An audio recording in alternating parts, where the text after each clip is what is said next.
Hello friends, this is Manoj, your English guru. Welcome to Guru Kripa New Verse.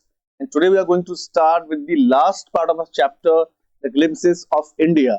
यानी कि आज हमारा आखिरी पार्ट जो बचा था कल ऊपर स्टडी करने जा रहे हैं the T from Assam part third. Okay, तो बहुत ही इंटरेस्टिंग पार्ट है. विशेष तौर पे ये this is actually all about the tea plantation which is the major crop of east which is grown in Darjeeling, Assam, in many eastern states and many eastern regions. So we will get to know something about the tea plantation and the beautiful landscapes of Assam. Let's begin without wasting any minute. So ये अपना third part. This part of the chapter is about the tea plantation यानी कि चाय के बागानों के बारे में ये पार्ट है. इन आसाम बाय अरूप कुमार दत्ता.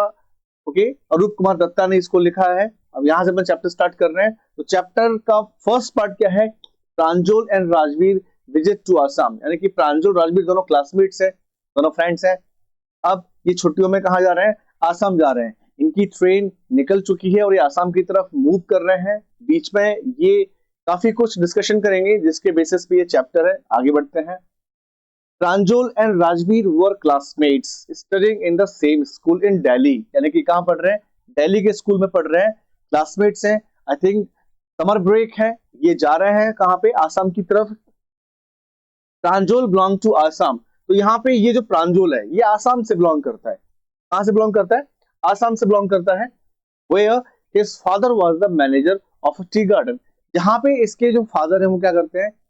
वो एक चाय का बागान है, काफी बड़ा वास्ट एस्टेट है, उसके वो मैनेजर हैं. और वहां से जो भी चाय का प्रोडक्शन होता है वो लॉरीज में भर भर के उसको सिटीज में एक्सपोर्ट करते हैं.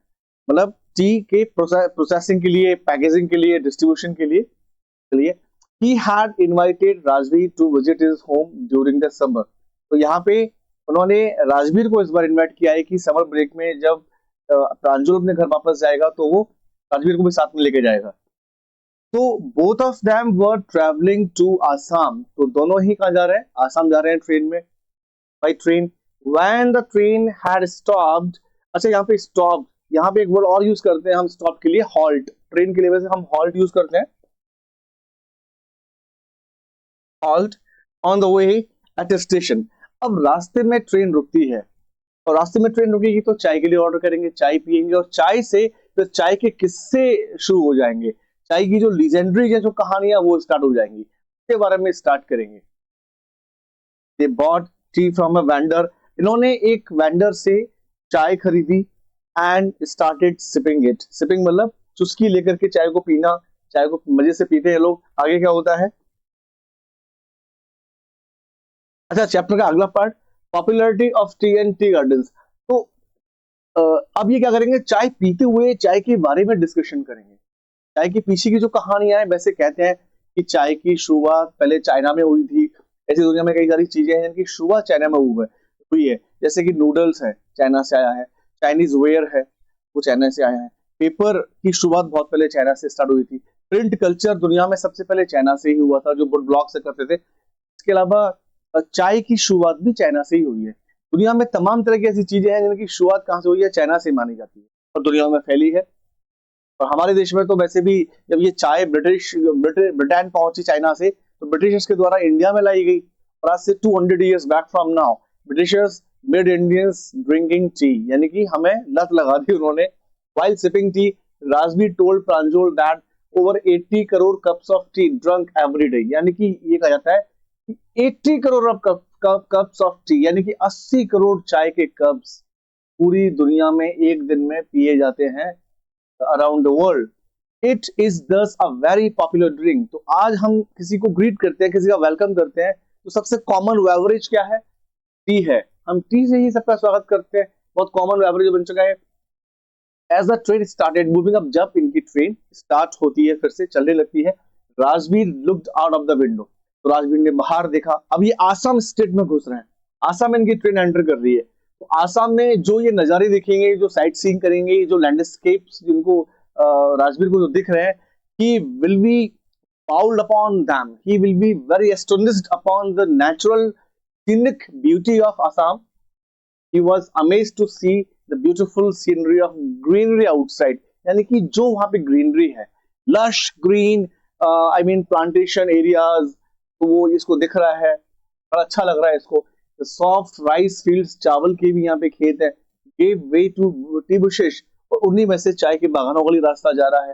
पहले चावल के खेत हैं, आगे फिर चाय के जो खेत हैं, चाय की मतलब बागान है। Rajveer was fascinated by the vast stretch of the tea bushes। तो जो चाय की बुशेज है वहां पे किस तरीके से लेबर एक पीछे कास्केट टांग करके कैसे प्लकिंग करते हैं।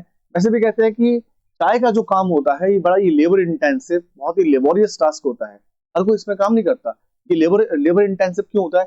क्योंकि इसमें एक एक पत्ती को तोड़ के इकट्ठा किया जाता है, और जो लेबर्स होते हैं ना वो एप्रन पहन करके ये काम करते हैं, वरना उनके कपड़े खराब हो सकते हैं। On the other hand, Pranjal was reading his detective book। प्रांजल यहाँ पे क्या कर रहा है? वो बिजी है क्योंकि उसको वो वहां से बिलोंग करता है, तो वो डिटेक्टिव बुक पढ़ रहा है। प्रांजल was born and brought up, that is brought up in a tea plantation। brought up का मतलब है इसकी परवरिश क्या हुई है? वही आसाम के टी प्लांटेशन एरियाज में हुई है, ये वहां से बिलोंग करता है, तो उसने सब कुछ देखा हुआ है। Thus was not as excited, तो वो तो ज्यादा एक्साइटेड होगा भी नहीं। However, he told Rajveer that Assam has the largest concentration। concentration क्या मतलब? बहुत ज्यादा भंडार है इस चीज का, concentration of tea plantations in the world।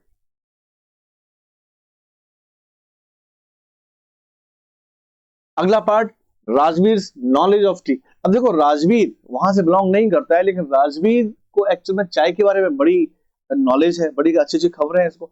तो ये क्या करेगा, ये काफी हद तक प्रांजल के फादर को भी सरप्राइज कर देगा।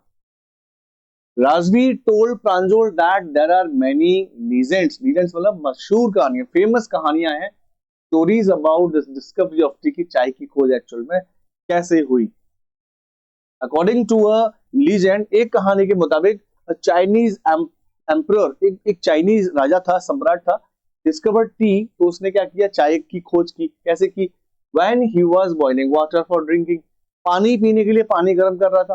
When the water was put to boil, जब पानी को गर्म करने के लिए रखा गया, a few leaves of the twigs, तो एक टहनी, एक मतलब यू कैन से ट्विग, उसकी कुछ पत्तियां उसमें गिर जाती हैं, बर्निंग अंडर द पॉट, और वो उसमें मतलब बॉयल हो जाती हैं, fell into the water। Thus the boiled water got a delicious taste। अब जब पानी उबला तो उसका टेस्ट ही बदल गया और वो उसको बहुत पसंद आया। It is believed that they were the tea leaves। ऐसा मानते हैं कि वो चाय की पत्तियां थी। The first, I mean, legend about this। Another, Rajbir further told Pranjal that tea was the first drunk in China in 2700 BC। तो देखिए 2700 BC का मतलब है आज से कुछ 5000, इससे भी थोड़ा ज्यादा साल पहले चाय जो है वो 2700 BC में पी जाती थी। 5000 साल के आसपास का टाइम हो गया ये, मतलब आज से पहले तब से चाय पी जा रही है। And the words like T, और ये जो शब्द चाय है ना, चाय एंड चीनी, चाय चीनी, ये दोनों ही चाइनीज हैं, are also Chinese. He also mentioned that the tea first came to Europe in the 16th century. तो यहाँ पे चाय जो है सबसे पहले यूरोप में 16th सेंचुरी में पहुंचती है। Okay, and it was drunk more as medicine, और ये दवाई के तौर पे वहां पे पहले पी जाती थी। आजकल ये नॉर्मल बेवरेज बन गया है, तो में आजकल लोग किसी को वेलकम करते हैं, ग्रीट करते हैं, तो सबसे पहले क्या देते हैं? चाय ही देते हैं। चाय तो एक कॉमन सी ड्रिंक बन चुका है। Rajveer also told Pranjal about another legend. अब राजवीर ने यहाँ पे एक और कहानी सुनाई चाय के बारे में, फ्रॉम इंडिया। ये कहानी इंडिया से है, विच सैड, जिसमें लिखा है that Bodhidharma an ancient Buddhist monk, जो प्राचीन जो बुद्धिस्ट सन्यासी हुआ करते थे। ओके, तो यहाँ पे प्राचीन आई मीन जो बुद्धिस्ट जो सन्यासी हुआ करते थे, मॉन्क हुआ करते थे, cut off his eyelids, sorry एक साधु था, बुद्धिस्ट साधु था, उसने क्या किया, अपनी आईलेट्स, क्योंकि वो मेडिटेशन कर रहा है तो नींद आ रही है, तो उसने क्या किया, अपना आईलेट्स काट लिया, आईलेट काट लिया, because he felt sleepy during the meditation. जब वो मेडिटेशन कर रहा था उसको नींद आती थी, अब नींद से बचने के लिए उसने क्या किया, अपना आईलेट्स ही काट लिया। 10 tea plantations grew out of his eyelids, तो उसके आईलेट से कितने टैन टी प्लांट्स निकल आए। It is believe that the leaves of these plants when put in the hot water, जब इनको पानी में, पत्तियों को पानी में डाला गया, इंद्रों को पिया गया, वैनिश्ड स्लीप, तो उससे क्या होगी, नींद गायब होगी। वैसे भी आज स्टूडेंट्स रात में पढ़ते हैं, स्टडीज करते हैं, क्या पीते हैं, चाय पीते हैं नींद बहाने के लिए। सच बात है, चाय पीने से नींद गायब हो जाती है।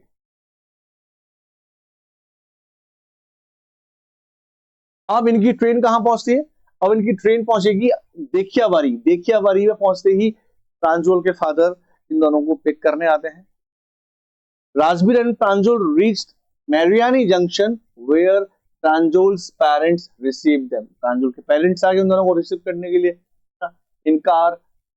दे went to देखियाबारी, तो ये कहाँ जाते हैं, देखियाबारी की तरफ जाते हैं, जहाँ पे एक्चुअल में प्लांटेशन होता है। The tea estate managed by Pranjol's father, तो यहाँ पे जो चाय के जो बागान है, वो कौन, उनकी देखरेख कौन करता है, प्रांजोल के फादर करते हैं। On both the sides of the road, अब सड़क की दोनों ही तरफ क्या होता है, क्या दिखता है, there were huge acres of tea bushes। acres मतलब एकड़ ना, बीघास वी कैन से। तो यहाँ पे दोनों ही तरफ कई बीघा या कई एकड़ में हमें चाय के जो है बागान देखने को मिलते हैं, दूर दूर तक lush green I mean T bushes देखी जाती हैं। Groups of T pluckers with bamboo baskets, अब यहाँ पे प्लकर्स हैं, बैम्बू बास्केट के साथ क्या कर रहे हैं, दूर दूर तक they are visible in the field, they are just plucking the tea leaves very carefully laboriously on their backs. उन्होंने अपने वो कास्केट या बास्केट जो भी है पीछे टांग रखा है, and wearing plastic aprons, plastic के एप्रल्स पहन रखे so as to not to spoil their outfits. Plucking the newly sprouted leaves, तो नई नई अभी निकली हैं पत्तियां चाय की, उनको तोड़ रहे हैं। Looking at the tea pluckers, अब इन टी प्लकर्स को देखते हुए राजबीर टोल्ड प्रांजोल्स फादर, राजबीर ने प्रांजोल के फादर से कहा that it was the second flush, कि ये सेकंड फ्लश है, तो स्प्राउटिंग सीजन है। He also told him that the season last from May to July, तो ये सीजन कब से कब तक रहता है, मई से जुलाई रहता है। एंड यील्ड्स का मतलब है इस टाइम में आता है, क्या आता है, बढ़िया टी मिलती है, यील्ड होती है, पैदा होती है। राजबीर नॉलेज सरप्राइजेस प्रांजोल्स फादर, अब राजबीर की ये जो नॉलेज है, ये प्रांजोल के फादर को सरप्राइज कर देती है कि ये लड़का यहाँ से बिलोंग तो करता नहीं है, तो चाय के बारे में इतनी जानकारी कैसे है। This is little surprising. To which Rajbir tells him that he expects to learn more there, तो वो बोलता है कि अभी काफी कुछ और भी उम्मीद करता है कि ज्यादा सीख जाएगा इसके बारे में। तो गाइज अपना chapter is over. Okay, now कुछ इंपोर्टेंट क्वेश्चंस डिस्कस कर लेते हैं जो बोर्ड एग्जाम में आ सकते हैं, और इस टाइप के क्वेश्चंस, कुछ सीबीटी बेस्ड क्वेश्चंस भी मैंने यहाँ पे ऐड किए हैं, तो एक बार देख लेते हैं। ठीक है, वेरी इंपोर्टेंट क्वेश्चंस, क्योंकि चैप्टर पढ़ने के बाद अगर क्वेश्चंस को नहीं देखा तो चैप्टर पढ़ना बेकार है, क्योंकि आइडिया कैसे लगेगा कि किस टाइप के क्वेश्चंस आते हैं और उनपे किस तरह के आंसर्स फॉर्मेशन हमें करना है। तो why is the baker still remembered in Goa, तो ये फर्स्ट पार्ट का है कि आज भी गोवा के कल्चर में या गोवा की गलियों में बेकर को याद रखा जाता है। The baker is still remembered because bread continues to be an essential part of Goan culture, Goa के कल्चर में आज भी ये फेमस है। Even today, bakers visit houses and supply fresh bread, keeping the tradition alive. आज भी इन्होंने, इन बेकर्स ने वहां की परंपरा को, ट्रेडिशन को जिंदा रखा हुआ है। अगला क्वेश्चन है, what shows that baking was a profitable profession, तब बेकिंग उस जमाने में प्रॉफिटेबल बिजनेस कैसा था, ये देख लेते हैं। The bakers were usually prosperous, उस जमाने में बेकर्स बहुत प्रॉस्परस होते थे, एंड वेल ऑफ, और बहुत मतलब रिच कह सकते हैं। Their families never starved, इनका परिवार तो कभी भूखा मरता ही नहीं था। And their children were well fed, इनके बच्चे अच्छा खासा खाते थे, which shows that the baking was a profitable profession। इससे पता चलता है कि बेकिंग बहुत ही प्रॉफिटेबल प्रोफेशन था। Describe the importance of the baker in Goan society।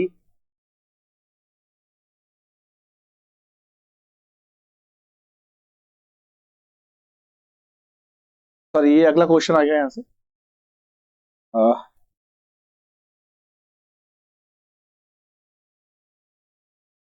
This is another question.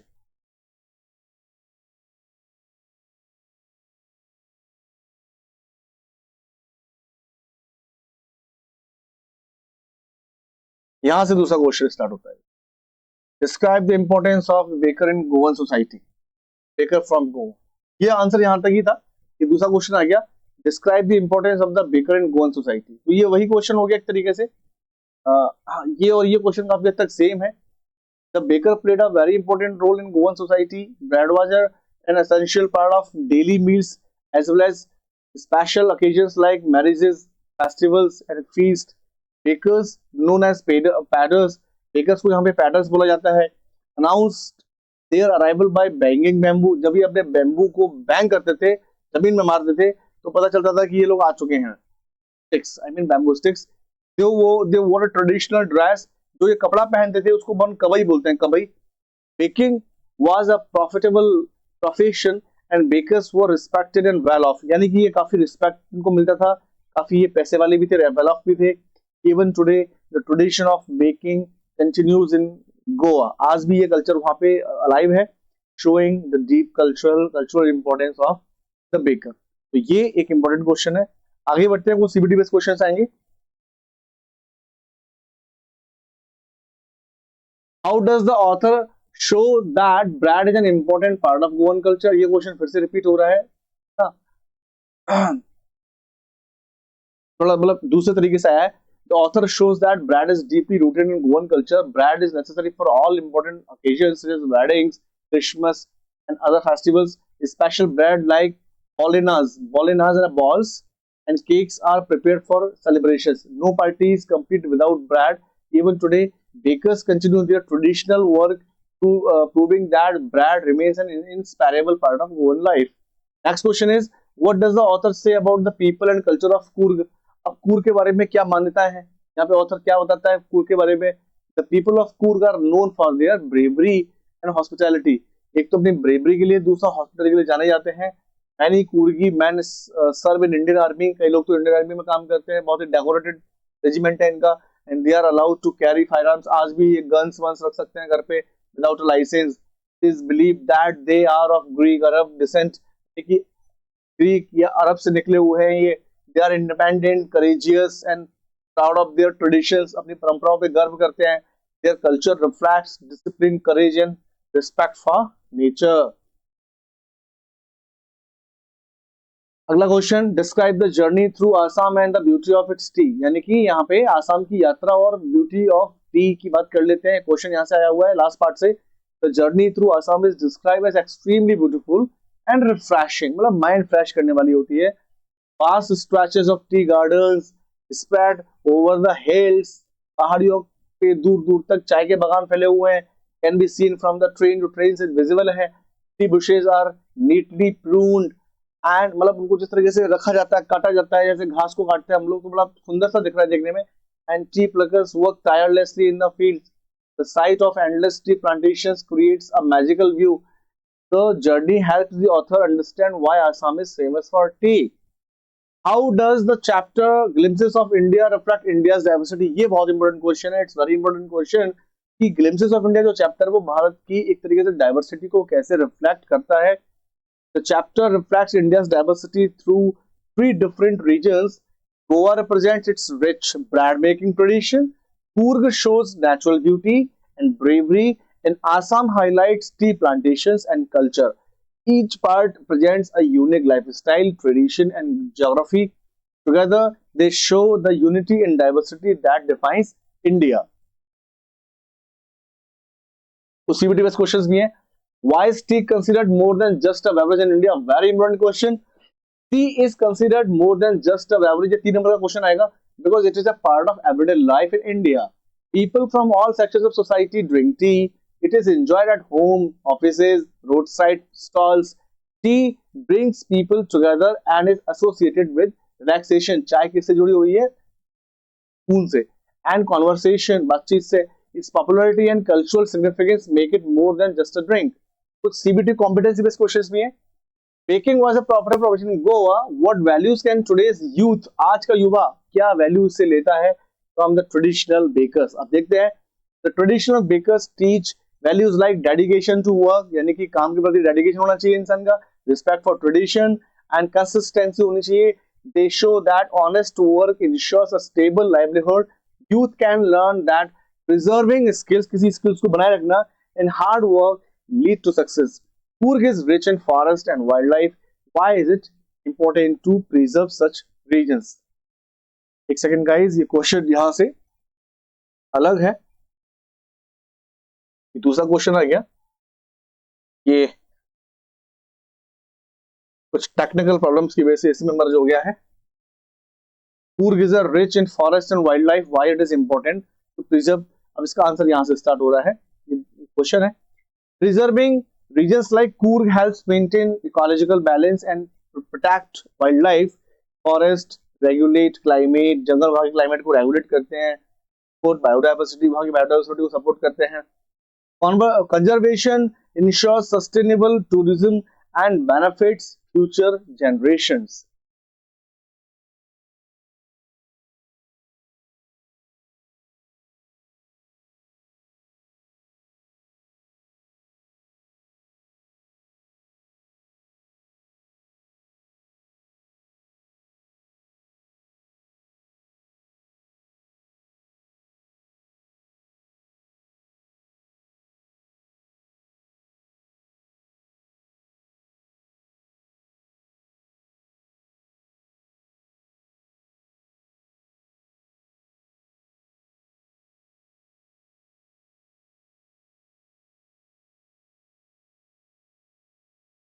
The chapter presents different cultures, traditions, and lifestyles of Goa, Coorg, and Assam. Despite differences, all regions contribute to India's identity.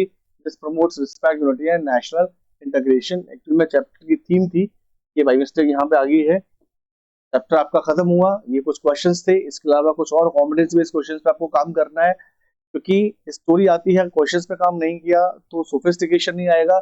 Best answer formation के लिए sophistication is really required. So what you are supposed to do, guys, you need to read more and more questions and you need to write your own answer. क्योंकि इस बार CBSE क्या है, कुछ competency based question दे सकती है, कुछ comparable question दे सकती है कि दो चैप्टर्स के बीच में कंपैरिजन करते हुए आपको क्वेश्चन दिए जा सकते हैं, तो आपको दोनों अपने एनालिसिस के बेसिस पे आपको आंसर फॉर्मेशन करना पड़ सकता है। वैसे तो इस तरह के चेंजेस हर साल देखने को मिल रहे हैं, कुछ ना कुछ नया तो हो रहा ही है, सीबीएसई कर ही रहा है, तो आप अपने स्तर पे काम करते रहिए। वैसे आपकी मदद के लिए हम यहाँ पे खड़े हुए हैं, ठीक है। तो ये कुछ क्वेश्चन है, इसके अलावा कुछ रिवीजन क्लासेस में मैं कुछ और भी बेहतरीन क्वेश्चन लेके आऊंगा। तो आज के लिए इतना ही काफी है, मिलते हैं, हैव अ नाइस डे।